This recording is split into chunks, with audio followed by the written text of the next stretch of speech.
Hello everyone, তোমাদের SLST সংক্রান্ত এবং সামনে আগত মাদ্রাসা প্লাস পিএসসি অ্যান্ড নিউ এসএলএসটির আপডেট নিয়ে আজকে ভিডিওটা আমি বানাচ্ছি। খুব সংক্ষেপে কিছুটা ইনফরমেশন তোমাদেরকে দেওয়ার চেষ্টা করব। অ্যাকচুয়ালি কয়েকদিন থেকে আমি একটু ডিস্টার্ব ছিলাম আমাদের অতি প্রিয়জন একজনকে হারানোর জন্য।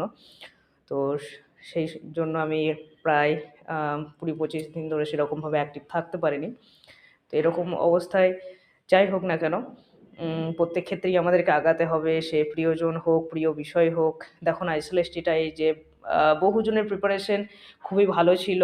ইভেন কতজন তো জানিয়েছে যে ৫৯ পেয়েও একাডেমিক স্কোর হয়তো তার ৮ ছিল বা এই বিষয়গুলোর জন্য ছিটকে গিয়েছো। তো দেখো, আহ কিছুটা তো ডিপ্রেসড লাগবেই, এটাই বাস্তব কথা। এবং এমতো অবস্থাতে সেগুলো থেকে তো বেরোতে হবেই, আর তো কোনো উপায় নেই। তো সামনে একটা মাদ্রাসা হবে এবং বর্তমান এসএলএসটির 9-10 এর যে ভেরিফিকেশন ডেট, সেটা খুব তাড়াতাড়ি দিয়ে দেবে। ভেরিফিকেশন প্রসিজার শুরু হবে ডিসেম্বরের শেষ থেকে, অ্যান্ড যেটা ইন্টারভিউ প্রসিজার সেটা মিডল অফ জানুয়ারি শোনা যাচ্ছে। হ্যাঁ, বাট একটা আপডেট তোমাদেরকে দিই যে ৩১শে ডিসেম্বর থেকে যেটা টিচার্সদের, যোগ্য টিচারদের ভ্যালিডিটি ছিল, ডেডলাইন ছিল ৩১শে ডিসেম্বর, সেটা ৩১শে অগাস্ট করা হয়েছে ২৬-এর। বাট এর জন্য ভেঙে পড়ো না, মনে হচ্ছে যে একটা দীর্ঘ প্রসিজার।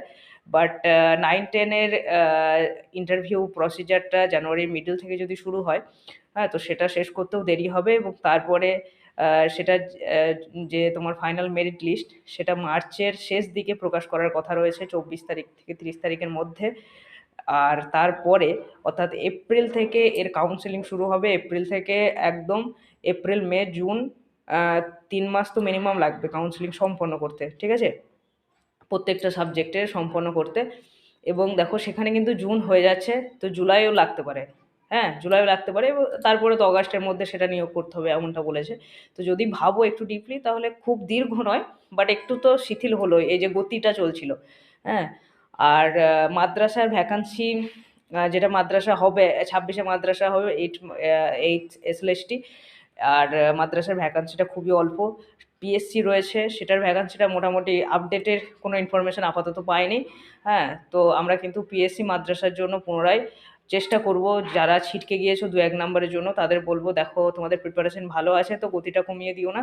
সামনেও কিন্তু ২০২৬-এ এসএলএসটি একদম শেষের দিকে, ২০২৬-এ কিন্তু এসএলএসটি হওয়ার সম্ভাবনা রয়েছে। বাট শূন্যপদ এক্সটেন্ড হবে কি না হবে সেটার উপর অনেকটা ডিপেন্ড করছে, দেখা যাক কি হচ্ছে। এসএলএসটির জন্য প্রিপারেশন নাও।